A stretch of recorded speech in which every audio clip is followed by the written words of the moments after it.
Be calm. Gang, be calm. Why should you be calm? I am here. I am here.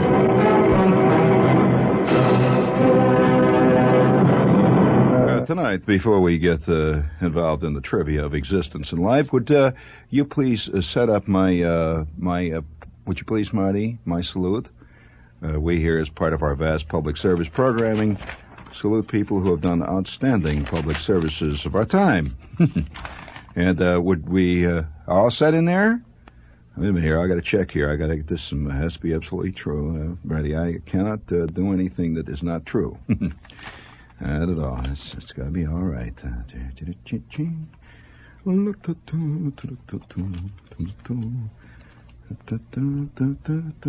No, you don't want to hear about the ostrich that swallowed the $800 watch in France, do you? No, didn't think so. I tell you, it's spreading all over. I mean, it's just nothing but the rip off every place you go. I tell you, ostrich steals $700 watch, swallows it. You want to hear the rest of that? The reporter who asked the guy who owns the ostrich said that, look, if he doesn't get rid of it by natural means, you'll just have to wait till the ostrich dies, and then you'll get your watch back. By the way, the lifespan of ostriches is sometimes as high as 300 years. So, 1, 2, 3.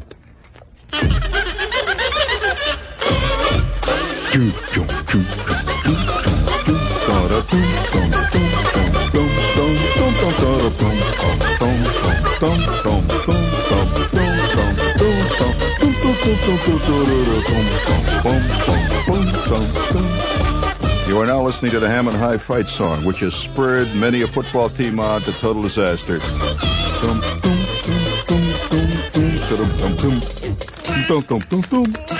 Yeah.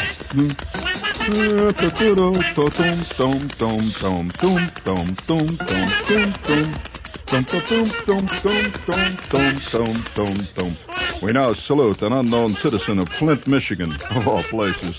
A Flint man reported to police that he found a stray bird among his homing pigeons last Monday and discovered that it had a package and a note attached to one leg. The note read, and we quote, "Please enjoy." Police said that the contents of the package was a very high-grade, a high-quality marijuana.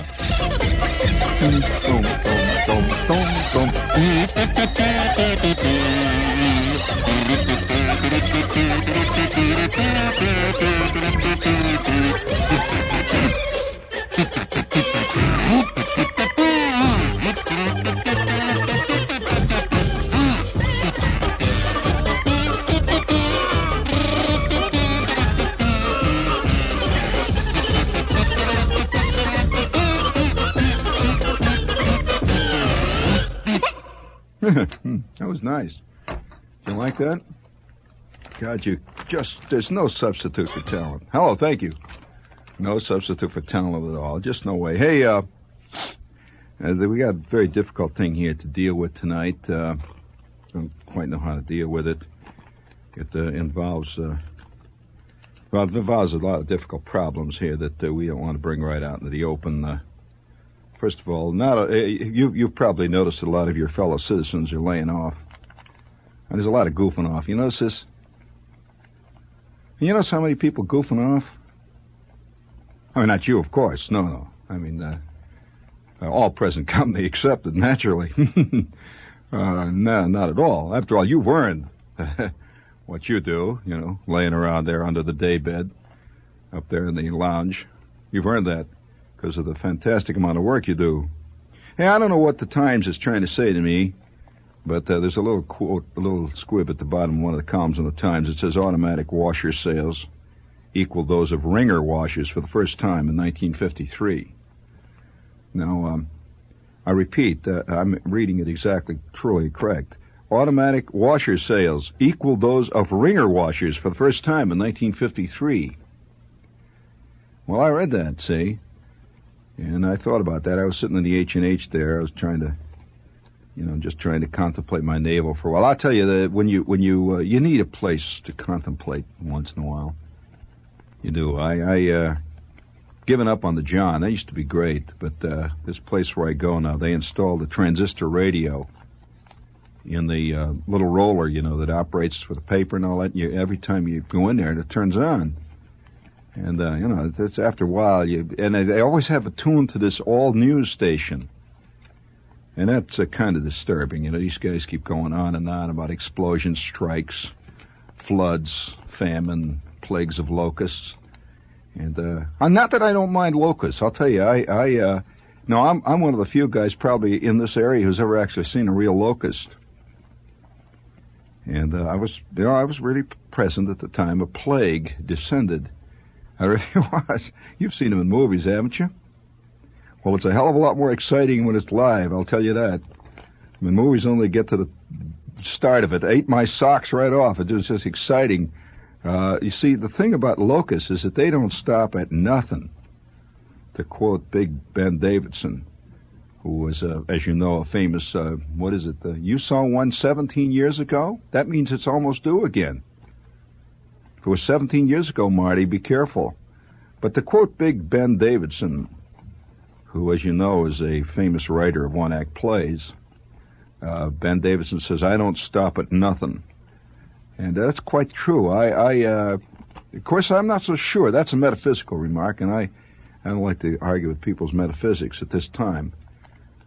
Well, it's a little early in the evening, and you haven't given that last stuff you took time to work yet. So we're not going to deal with metaphysics yet at this point. However, later on, that was a sneaky one. Tastes like really fine Swiss chocolate.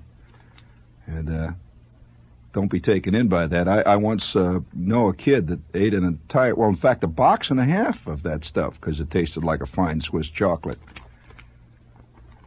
And it was more action. I want to tell you, it's fantastic. The kid only weighed about 26 pounds, soaking wet.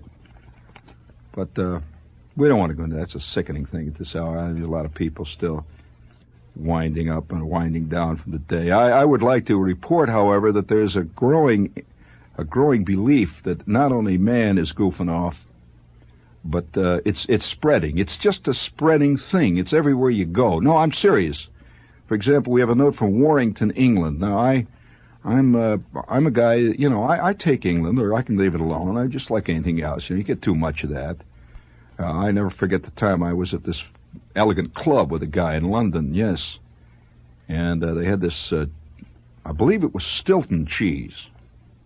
Came on a cart, and they wheeled it out. I'll tell you the actual truth. You better realize why the English why they were able to do what they did for over 400 years. You can still feel the slight reverberations of Richard the Lion-Hearted, Eric the Red, Hunrath the Bald, Clondoc the Scaly, all those great Englishmen of the past.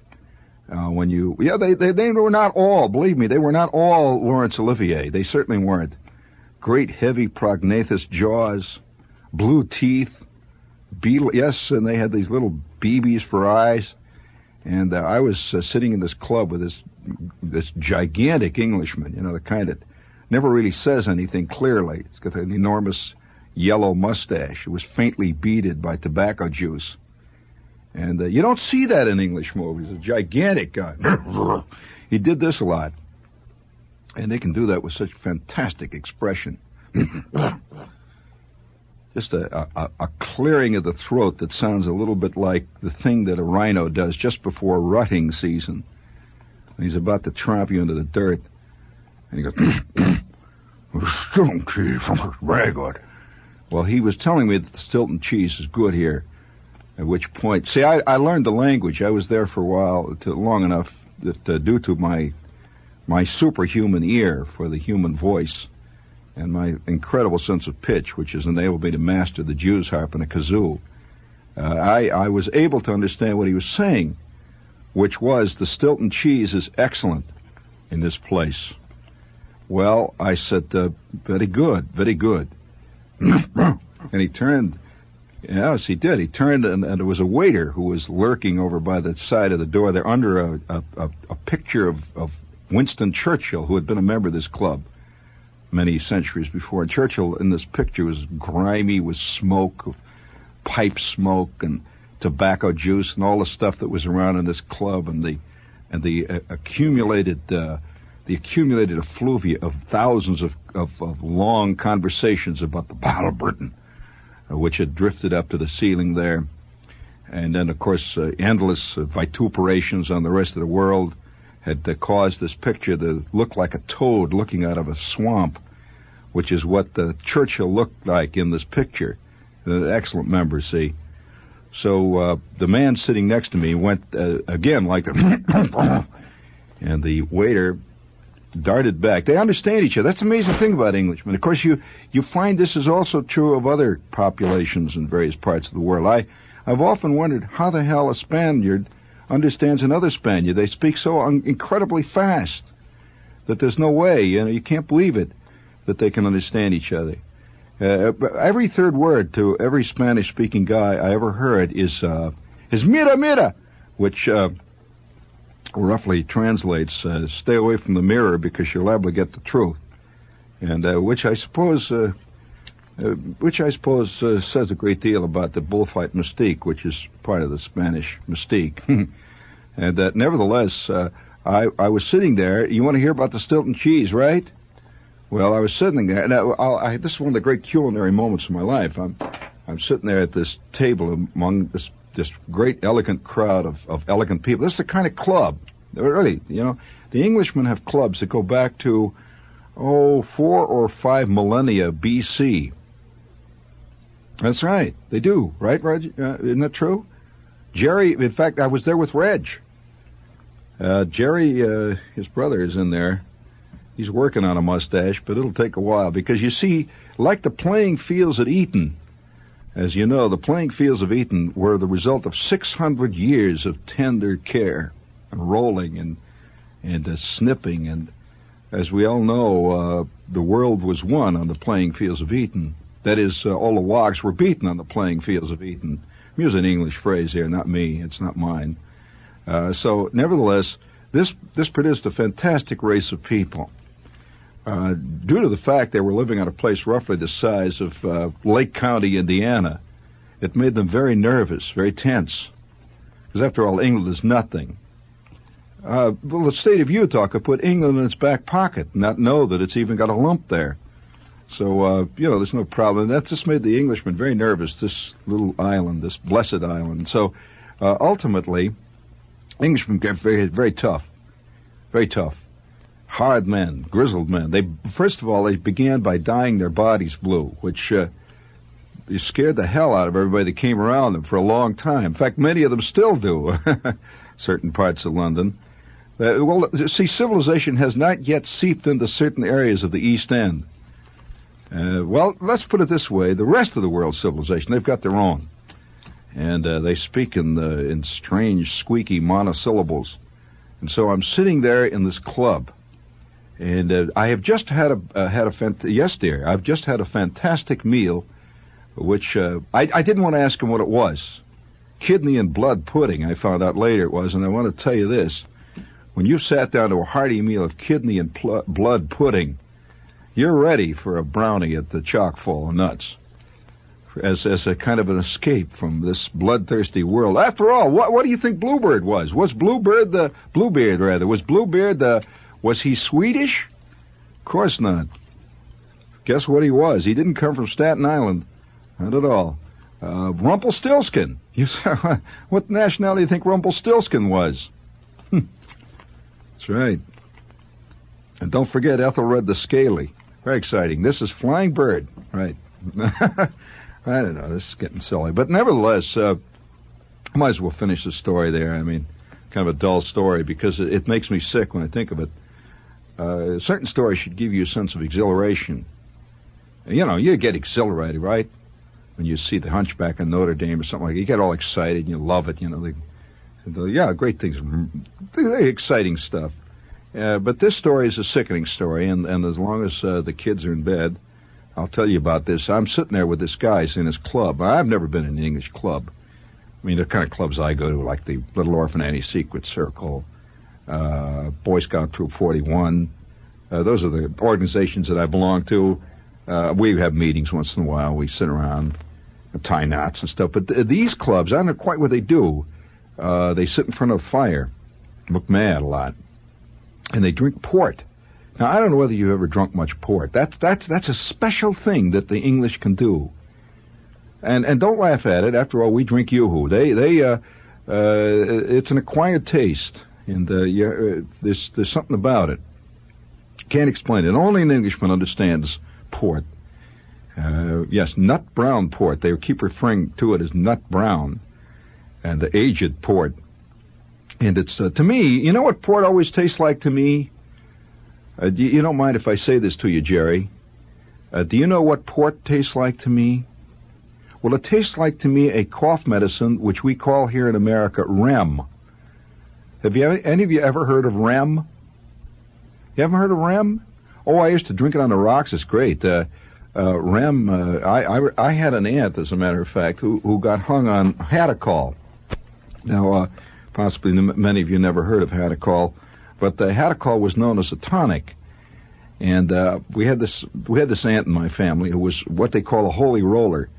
Now, have you ever heard of a holy roller? Oh, I'll tell you. My aunt used to think doilies were obscene. She was really tough. And, yes, a holy roller, and she used to go to church like every 12, 15 minutes. And when she would get there, they would do this thing. They'd get all in froth and yell and roll around the floor and scream and holler amen and all that stuff. Yes, and she did more than that. Her favorite Saturday afternoon thing, like most people go to the movies, they go, after all, everybody needs a little rest from their real life, right? This has been said that this is the thing that sets man apart from the animals, that man needs a rest from his regular life. He lives a fantasy life. Now, it has not ever been proved that, say, hippos do, but man does. He does. He constantly believes that he is going to fly to Mars, or he's going to flap his arms and take off and go into the solar system, and he's going to do this and everything. He wants to be everything. Man wants to be a fish. Yes, he's dreamed endlessly. He looks at fish in the fish tank. He says, wouldn't it be groovy if I could swim around like a fish? So he invents scuba stuff, and he tries it. Never quite comes off, but he does it, see. We've never made it like birds do either.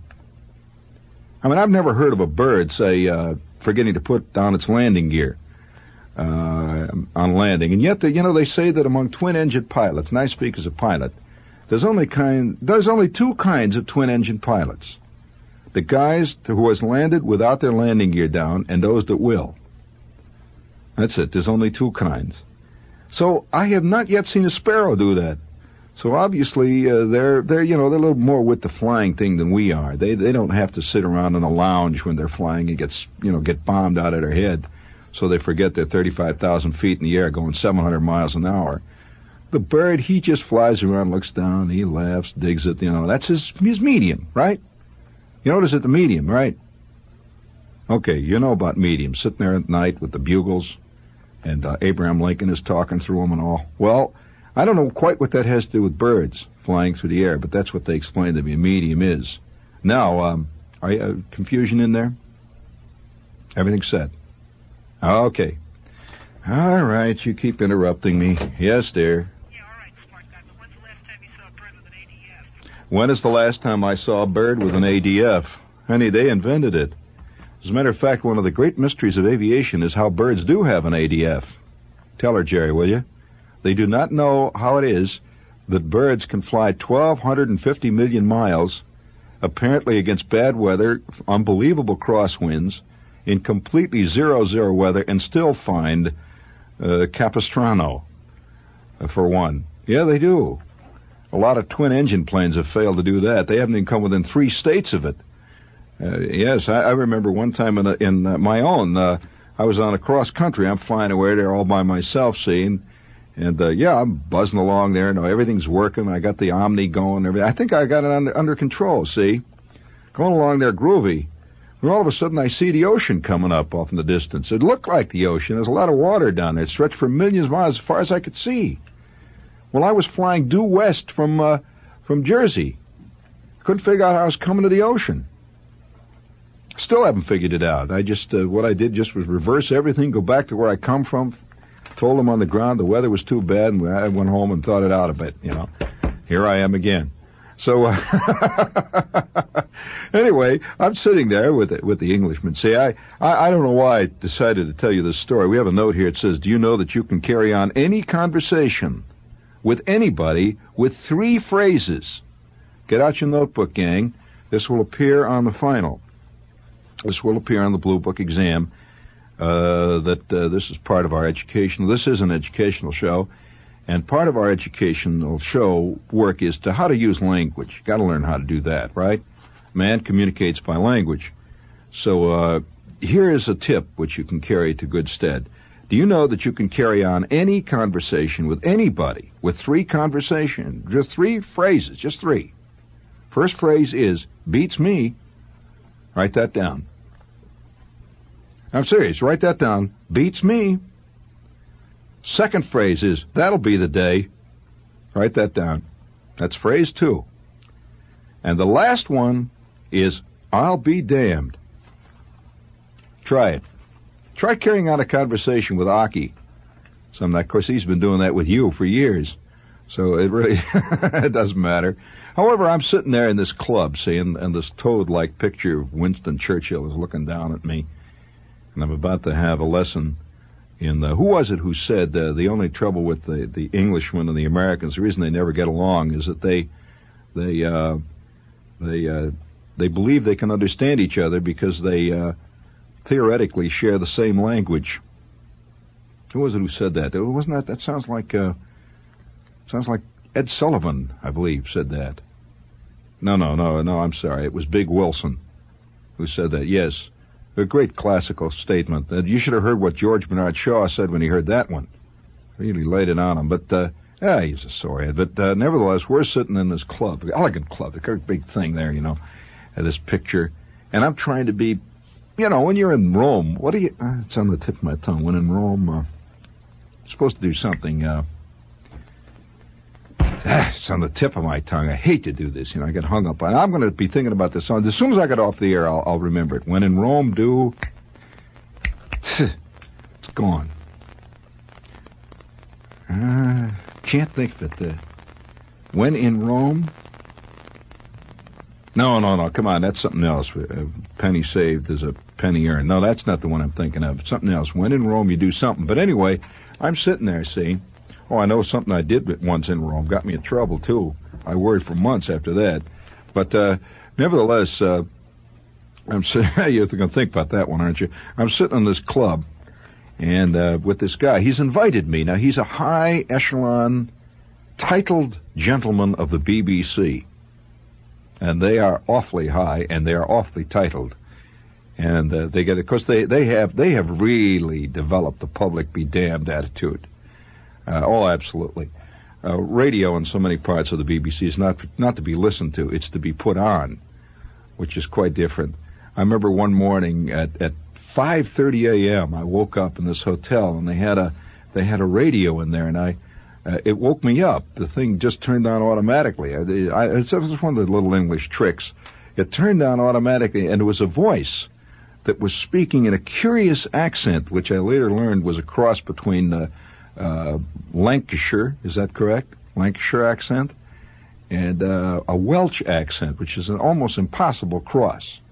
And he was talking about the walls, the early Roman walls, just outside of the Burning. I said, what the hell? At 5 a.m, he's talking about the ruins that were found out of a small town in some place in one of the upper reaches of Wales, which had unfortunately been covered up by the bones of the miners who had died in the great shale explosion of 1812. Well, I listened to this for a while. I figured, well, I'm here in Rome, and I better dig this, see? So I did. I sat there and dug it, and I listened to this because I was going to meet with this BBC guy later in the afternoon, which I did. He sent his Wolseley up to pick me up. Now, I might point out that the Wolseley is the car that the English really use. That's not the same as the one they sell around the world. The Wolseley is, in fact, if you've ever seen English movies, you look at the English detective pictures, the English movies when the Scotland Yard men are running around, they run around in Wolseleys. If you ever wondered about that car, correct? They're Wolseleys. And he showed up. I was really pleased. I was in a Wolseley. And I sat in the front. So you could smell this leather. It was, maybe 200-300 years old, this wool. It's tremendous. It had been polished by centuries of Englishmen. And yes, like the playing fields at Eton. That's correct. It had a hood on it, a bonnet actually. Had a bonnet that was just like gleaming glass, silver. Seeing we're moving over towards his club. It was something like the Aquarium Club or the Antiquarian or the yes, it was an elegant. I'm to tell you the actual truth. So I arrived in the front of the club, and his driver had driven me there, and he was quite impressed because I was being taken to the club. And Americans are not just allowed in these clubs, not that easy. And he was very impressed by that. He figured that I was an undercover agent. Actually, I was an Englishman who was pretending to be an American, and somehow, you could just see.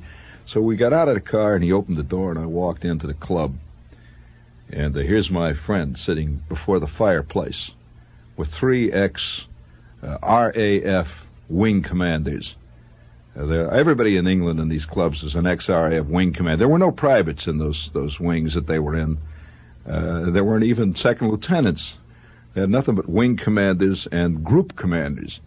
So, yes, tremendous organization the RAF must have been. So, I walked in there and I was greeted by him. The way they greet you is to grasp you firmly by the right hand, tremendous gnarled fist, which had been used to, of course, keeping the peasants in line for centuries on his age-old estate on Henley-on-Thames. And he grasped me by this gnarled fist, and I could see the great lumps of his wrist, tremendous lumps. You could just see this guy holding a mace. Just a few weeks before, he had this mace in his hand. Yeah, I'm talking historically. A few weeks before, he had a mace in his hand. He was wearing chainmail, and he had these ice blue eyes and this great bristling mustache. Which, you know why they grew these mustaches? You know why? Well, because in the early days of the British Empire, when the age of chivalry was in full swing, during the time, we have an idea that they must have been very elegant around Camelot. If you think that, you don't know anything about the Englishmen of that period. That was a rough, tough, fighting, drinking, there's another word, crowd, and they did this all the time, night and day. Now, they did a lot of fighting in those days. And as you know, they wore armor when they fought. Well, are you aware that the visor on the helm had a tendency, when you breathed in it, to cause the upper lip to become very chapped? Now, I'm telling you the truth. Absolute truth. And so, yes, that's right, because here they are slugging away, hitting each other with these maces and these halberds and all that jazz, beating each other over the head, and the guy is suffering with an unbelievable case of lip rash, which caused great unhappiness among various circles. And so they began to grow these enormous mustaches, which were used to protect them against lip rash. I'm telling you the actual truth. This actually, by the way, came back during the days of World War II, when the fighter pilots developed the same lip rash when they wore their oxygen masks. They'd slap these oxygen masks. The guy's in a Hurricane, too, at 26,000 feet, slanting in on a 110, an ME-110, in case you're curious. And here he is, he's lining up the sights, and all of a sudden he's distracted by a fantastic case of lip rash, which just doesn't ever show up in David Niven movies, scratching away at the lip and all that. So they grew gigantic mustaches. The RAF mustache was legendary, and it came out of this whole thing with the oxygen mask. It's all built on fighting, you notice. The entire English world is built on fighting. If you know anything about Macbeth, Henry V, nothing but fighting, all the time. Nothing but fighting. In every play that Shakespeare wrote, nothing but fighting. In the second act, of course he tried to pretend they were all Italians, forget it. Listen, Romeo was about as Italian, friend, as Laurence Olivier. That's why, and you don't think Hamlet was Danish. George, I'll tell you. Bonnie Prince Charlie all over again, and so they're fighters, man. So he grabbed me by the wrist. This is in the English greeting. So he reached out, and he had this tweedy coat, tremendous coat. It was 3 or 4 generations old. This coat had been handed down since the very earliest Charles Smithington Grote, the very earliest Grote member, had handed this coat down, which was woven by Scottish herders of sheep. Hand-woven And do any of you know how they this tweed they made the early days, how they would make this tweed waterproof and how they shrunk it? You better tell her in there, Jerry, because with the girls and kids up, I can't tell them how they did it. But it involved a very basic human function, and they used to do it. So this tweed coat had this tremendous pungency to it, and he reached out and he grabbed me by the arm. What a goodness for you. Well, I knew that he wasn't clearing his throat, he was welcoming me. And at that, he grasped me with his left hand, he grabbed my elbow. This is an English tradition, you know. And I'll tell you, he knew exactly where to hit me. Instantly, my left side was paralyzed. This is what they did to their very early enemies. They always got the Danes, they got the Picts. This is the way they dealt with the early Vikings, the Slavs that tried to make it.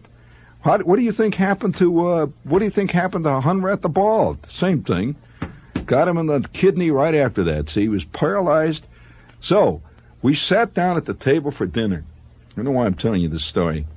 Sickening story. It has no point really, except that all of a sudden out came the kidney and blood pie. Well, I'm digging into it, see, and I said, "What is this, Sir Withington Growth?"